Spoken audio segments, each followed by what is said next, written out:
Hi everyone! Kasama natin ngayon ang isa sa mga proud blackboard passers from Titan Review. Today we'll get to know more about this journey, kung ano ang mga struggles, sacrifices, at kung paano nila na-achieve ang success na ito. So let's start. Okay po, Sir Lester, paano mo nalaman ang Titan Review at bakit mo napili dito mag-review? Okay. Actually, I'm a fan of scrolling and, surfing sa social media. Nakakita ko ng ads for Titan Review. Nung una, hesitant ako. Kasi sabi ko, hala, may free ba na Titan Review na nag-o-offer for lectures, kanto ganyan. Akala ko nung una, scam lang siya. So, nag-try ako na mag-login sa website and also yung mag-login ng mga Gmail and etc. Tapos, nakita ko doon na may mga may mga lectures and materials sila na provided for them. So, ayun, nakita ko siya sa Facebook, sa isang ads, and nagstay ako mag-review dito because, yun nga, affordable, walang bayad, tapos very free yung mga materials and yung mga lectures pwede mong balikan. So, yun. Ano yung pinakamahirap na parte na preparation mo bago ang board exam po? Siguro yung pinaka-hardest part is yung doubting yourself. Kasi supposedly po, hindi po ako magte-take ngayong year. Actually, dapat next year pa ako. Pero, since I am given this opportunity na magkaroon ng review for free with Titan, tinake ko po yung opportunity na mag-take ngayong year. And mahirap kapag ka uncertain ka, tapos magte-take ka ng board exam. And siguro yun yung pinaka mahirap na bagay na naranasan ko. Next question po, umabot po ba kayo sa point na gusto niyo nang sumuko habang nagre-review? Paano mo po ito na-overcome, if ever po yes? I think lahat naman siguro ng mga board takers nararamdaman yung feeling na pagsuko. Kasi syempre nakakapagod. Most especially sa akin na 3 weeks lang ako nag-prepare for board exam. Yung pag-encourage sa sarili mo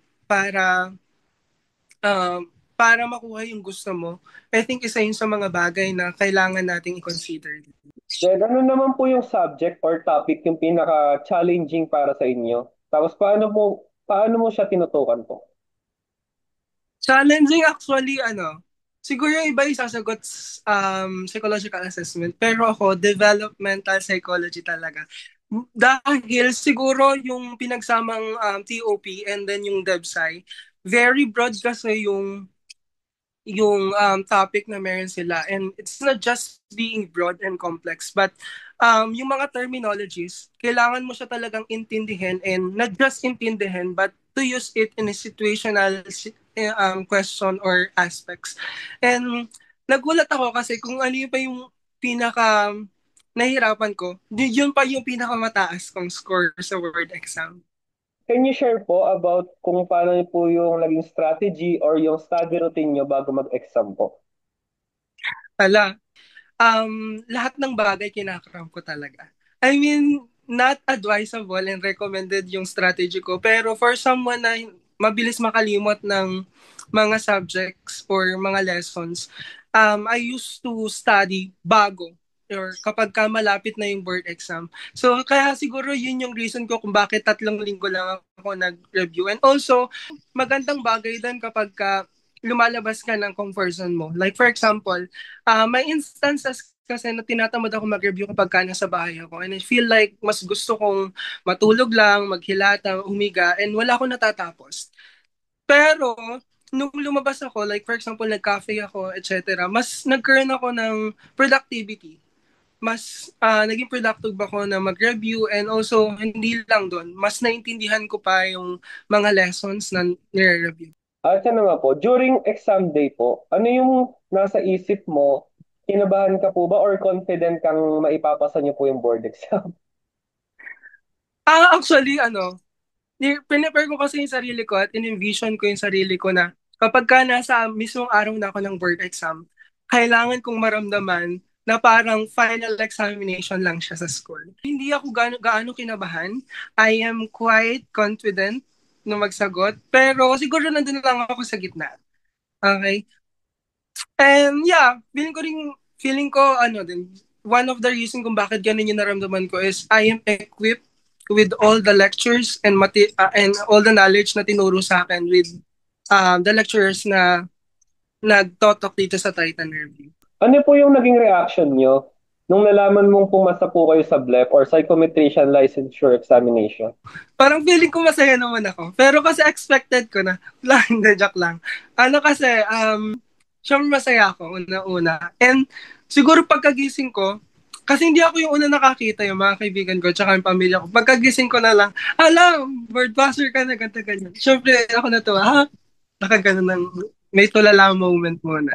Ano yung pinaka natutunan mo sa buong journey niyo po as a board passer po? Lagi ko tong iniisip.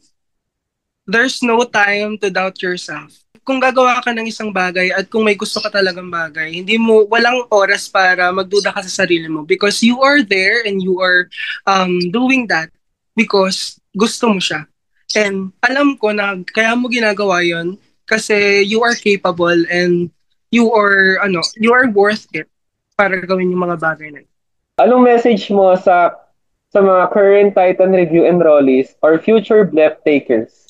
Be serious. Nandiyan na kayo and huwag niyong hayaan na yung takot or kaba na lamunin kayo. Kasi once na naramdaman niyo yun, madi-discourage ka sa lahat ng journey mo na gagawin mo. And kung confident ka and kung talagang gusto mo yung mga bagay na yan, like for example, yung pagiging psychomet, go for it. No? Huwag mong hayaan na lamunin ka ng takot or pangamba. If you could describe your Titan Review experience in one word, what would it be and why?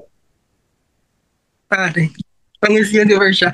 Pero siguro siya, hope. Kasi yun nga, nung nagsa-self-review ako, feeling ko, wala na talagang pag-asa. Pero nung nakita ko na may mga ganitong organization and company nag-offer ng free BLEP and free review, nagkaroon ako ng pag-asa kasi I feel like there's someone na tutulong sa akin para maabot yung journey, para maabot yung mga gusto ko. And yun, nabigyan ako ng pag-asa na talagang maabot ko siya ngayong year at hindi next year. Ayun lang. So, ayun po. Thank you po, Sir Lester. Ayun po, bilang pagbati at pasasalamat po sa inyo, may regalo po kami sa inyo na barong. Pandan ko na lang po kayo ng pictures para po makapamili po kayo. Ayun po. Congrats po ulit, Sir Lester. Have a good day po. Thank you so much po. Thank you po.